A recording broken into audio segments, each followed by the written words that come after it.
जम्मू कश्मीर में आतंकियों पर स्ट्राइक की तैयारी लगातार तेज हो रही है। कमांडो, ड्रोन, हेलीकॉप्टर की तैनाती बढ़ गई है। लोगों से अपील की जा रही है कि घरों से बाहर ना निकला जाए। जम्मू कश्मीर में आरमार की तैयारी में सेनाओं ने एक तरीके से मोर्चा खोल दिया आतंकियों के खिलाफ। तो दूसरी तरफ पाकिस्तान को करारा झटका देते हुए मुस्लिम देशों को भारत ने अपने पाले में ला खड़ा कर दिया है। कभी कश्मीर में अब दुबई जो है निवेश करने जा रहा है, तो पाकिस्तान में खलबली मच गई है। एक बहुत बड़ा समझौता हो चुका है। मुस्लिम देश पूरी तरीके से कंफ्यूज हैं, क्योंकि मुस्लिम देशों में ही फूट मचते नजर आ रही है। एक तरफ जहां दुबई ने भारत का समर्थन कर दिया है, तो वहीं अजरबैजान, जी हां, अजरबैजान ने कश्मीर के मुद्दे पे पाकिस्तान का समर्थन कर दिया है।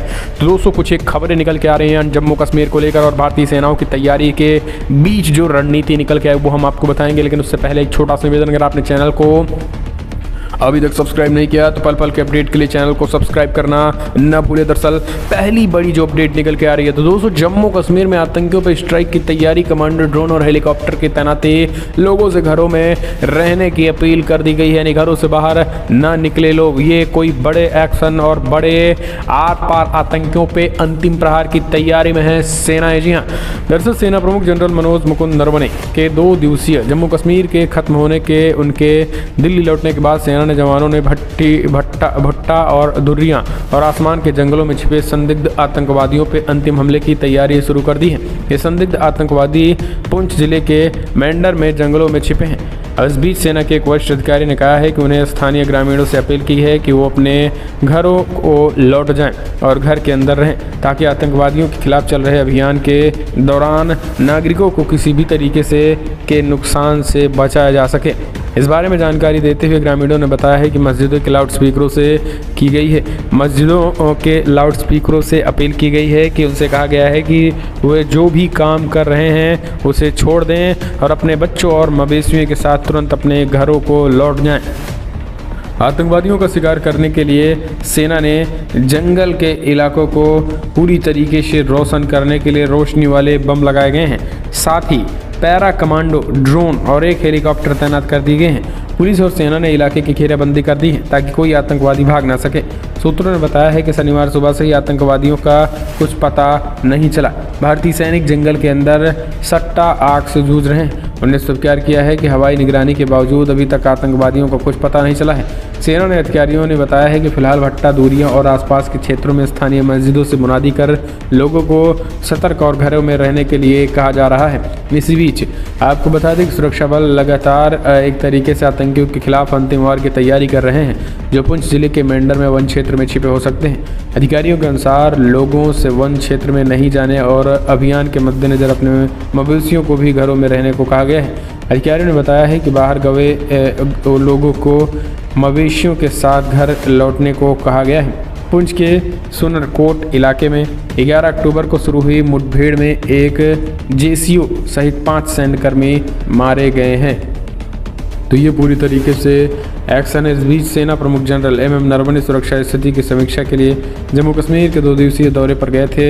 इस दौरान व्हाइट नाइट कोर की जनरल आसिफ ऑफिसर कमांडिंग और सुरक्षा का जायजा लिया है। लेकिन एक बात क्लियर है कि इन सारी तैयारियों के बीच पुंछ में बड़े एक्शन की तैयारी में इंडियन आर्मी लगी हुई है। तो ये तो हुई जम्मू कश्मीर में सेना की तैयारी, लेकिन इन सब के बीच बड़ी खबर निकल के आ रही है कि कश्मीर में अब जो है वो दुबई के साथ बड़ा समझौता हुआ है और अब सऊदी करने जा रहा है बड़ा इन्वेस्टमेंट। जम्मू कश्मीर में मच गई है पाकिस्तान में खलबली। जम्मू कश्मीर में आर्टिकल 370 हटाने के 2 साल बाद केंद्र सरकार ने इस क्षेत्र में एक महत्वपूर्ण समझौता किया है। मिडिल ईस्ट की सबसे महत्वपूर्ण शहरों में शुमार दुबई जम्मू कश्मीर और कश्मीर में निवेश करने जा रहा है। केंद्र सरकार ने सोमवार को बताया है कि दुबई ने जम्मू कश्मीर में इंफ्रास्ट्रक्चर के निर्माण के लिए समझौते पे हस्ताक्षर कर दिए हैं। अभी तक इस बात की जानकारी नहीं है यूएई का शहर दुबई जम्मू और कश्मीर में कितनी राशि निवेश करने जा रहा है। इस समझौते के तहत दुबई कश्मीर में औद्योगिक पार्क, IT टावर, बहुउद्देशीय tower, logistic towers, medical college और एक विशेष हॉस्पिटल सहित बुनियादी ढांचे का निर्माण करेगा। गौरतलब है कि दुबई के इस कदम को पाकिस्तान के लिए एक और झटका कहा जा रहा है। कश्मीर मुद्दे पर पाकिस्तान यूं भी इस्लामिक देशों की बिरादरी में अलग थलग पड़ चुका है। कुछ समय पहले संयुक्त राष्ट्र महासभा में ईरान और सऊदी अरब जैसे बड़े देशों ने भी पाकिस्तान की उम्मीदों के बावजूद कश्मीर को लेकर कोई बयान नहीं दिया था। इसके बाद पाकिस्तान प्रशासन काफ़ी निराश दिखा था और पाकिस्तान के पूर्व राजदूत अब्दुल बसात ने भी ये कह दिया कि कश्मीर मुद्दे पर पाकिस्तान में निरंतरता की कमी के चलते दूसरे देशों के सामने हम मजाक बन चुके हैं। दुबई के जम्मू कश्मीर में इंफ्रास्ट्रक्चर से जुड़ी योजनाओं में निवेश के चलते वहाँ हजारों लाखों श्रमिकों की ज़रूरत भी पड़ने वाली है। जाहिर है कि इस क्षेत्र में अगर आर्थिक खुशहाली आने से पाकिस्तान के मंसूबों पर पानी फिर सकता है। अगर पाकिस्तान आतंकियों के सहारे इस जगह की शांति को भंग करने की कोशिश करता है तो ऐसी संभावना है कि दुबई और संयुक्त अरब अमीरात पाकिस्तान पर बड़ा और कड़ा एक्शन ले सकते हैं और इससे महत्वपूर्ण एक्शन संयुक्त अरब अमीरात में काम करने वाले लाखों पाकिस्तानियों को लेकर भी हो सकता है।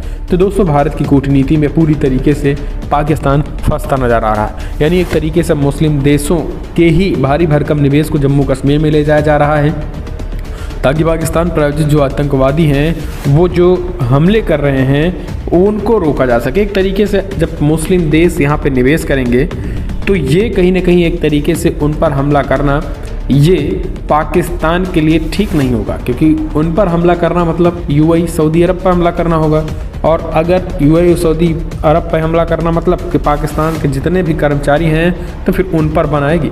पाकिस्तान के पूर्व राजदूत अब्दुल वासित ने इस बारे में बातें कहा है कि मुझे लगता है कि ये समझौता पाकिस्तान और जम्मू कश्मीर के संदर्भ में भारत के लिए बहुत बड़ी कामयाबी है।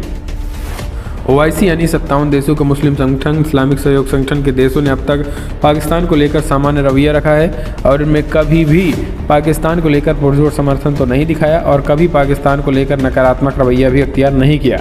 लेकिन जिस तरीके से दुबई सऊदी ने इस तरीके का कदम उठाया है ये पाकिस्तान के लिए नकारात्मक ही है। भारत और दुबई के समझौते के बाद अब मामला पाकिस्तान से निकलता हुआ दिखाई दे रहा है और ऐसा लग रहा है कि पाकिस्तान सरकार अंधेरे में हाथ पैर मार रही है और उन्हें कुछ समझ नहीं आ रहा है। सच बात तो यह है कि कश्मीर पे अब हमारी पॉलिसी रह ही नहीं गई है। कश्मीर को लेकर हमारा रवैया काफ़ी ढीला रहा और पाकिस्तानी प्रशासन को ये सारी ज़िंदगी बुरे सपने की तरह डराएगा।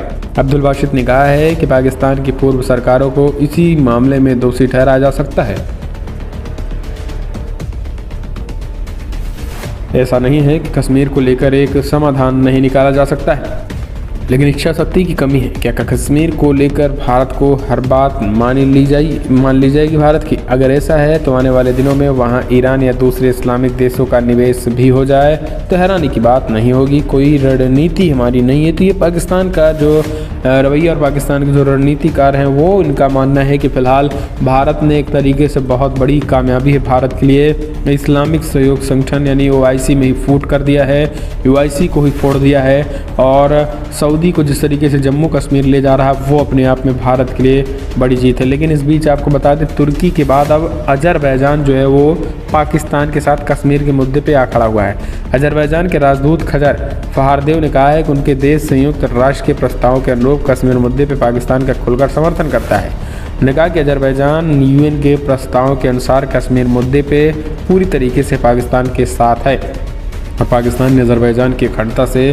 संबंधित सभी मामलों का खुलकर समर्थन करता है। तो दोस्तों फिलहाल बड़ी खबरें में तो नहीं, लेकिन अगर आपको वीडियो पसंद आया तो लाइक करें, शेयर करें, कमेंट के माध्यम से अपने सुझाव देना ना भूलें। इस तरीके की वीडियो के लिए पल पल